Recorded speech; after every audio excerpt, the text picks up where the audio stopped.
Адахан Кимсанбаевич бүгүнкү күндө кырдаалга байланыштуу Орусия аба каттамдарын токтотуп атат. Буга байланыштуу Кыргызстандын жергиликтүү компаниялары билеттин баасын болуп көрбөгөндөй кымбаттатты деп айтып атасыз.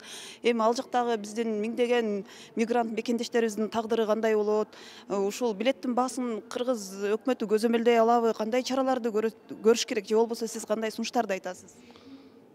Рахмат.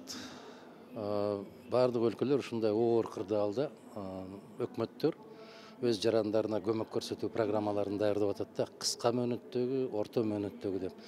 Мына Россия Федерациясын карасаңыздар, Кудайдын куттуу күнү өкмөттүн жыйыны өтөт. Ишкерлерди колдоо боюнча, пенсионерлерди колдоо боюнча, анан көп балалууларды колдоо боюнча, мына 6 жаштан 18 жашка чейинкилерге пособияны чегерүү боюнча чараларды көрүп атат. Эмнегедир бизде ушундай кыйынчылыктарда биздин жарандарыбыз бетме-бет жалгыз калышат да. Айрыкча ушул сыртта жумуш иштеп жүргөн, Россиядагы жүргөндөрдүн абалы өтө оорлу, кескин түрдө оорлоп кетти. Себеп Аэрофлот Кыргызстанга учууларын токтотту. Өзүңүз билесиз, жумасына 8-9 жолдон учуп аткан самолеттин баары токтоп, азыр жумасына бир 2-3 жолу гана учуп калды. Болгондо дагы биздин авиатрафик учуп атыптыр, кыргыз компаниясы. Аларга ал жактан табытты алууга мүмкүнчүлүк жок экен. Бизде табыт келбеген күн жок. 1 миллиондон ашык биздин жарандарыбыз ошол Россия Федерациясында иштеп аткандан кийин алар сөзсүз түрдө күнүнө келип турат да, ошо тилекке каршы ушундай. Башта ошол баягы ритуалдык кызматтарын көрсөтүү менен, бир киши коштоп келүүсү менен жалпысы бир ошол 40 000 рубльдин тегерегинде бүтүп аткан иш бүгүн тилекке каршы 150 000ге көтөрүлүп кетиптир. Анча айлык алган кыргыз жок ал жакта, билесиз. Экинчиден, биздин кыргыз авиатрафик компаниясы табытты албай атыптыр. Бул өтө оор жагдай. Анан кээ бир сөбөктөр ал жакта жумалап моргто жатып калган учурлары көп экен. Бул аябай чоң кордук. Туугандар үчүн абдан бир жаман кордук.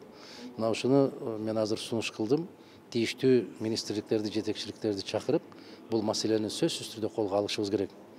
Анан билеттер боюнча дагы абдан туура айттыңыз. Башта бир 7 000, 9 000 турган билет бүгүн 35 000, 40 000ге чейин чыгарып салыптыр да. Эми ушундай кыйынчылыктан бизнес жасабаш керек.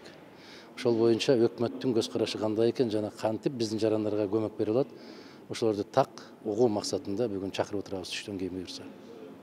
Бул авиакаттамды жүргүзгөн компаниялардын баары жеке менчик болуп атпайбы? Бизде мамлекеттик бир учагыбыз жок болуп атат да.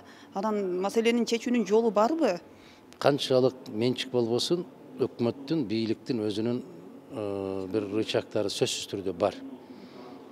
Өтүнөбү, же теңшерик болобу, же кандайдыр бир тараптарын карап көрүш керек. Азыр ошол тийиштүү комитеттин төрагасы Бакыт Үсөнович Сыдыков абдан туура колдоо көрсөтүп, түштөн кийин эле тийиштүү комитетти жыйнап, тийиштүү азаматтардын баарын жыйнап, ушул маселенин чечүүнүн тез аранын ичинде, мүмкүн бүгүндөн калбай чечилиши керек. Ошонун үстүнөн өзүнүн сунушун билдирди, мен ыраазычылык билдирем ал кишиге. Ошондуктан Кудай буйрса бүгүн так жообун алабызго деген үмүттөбүз.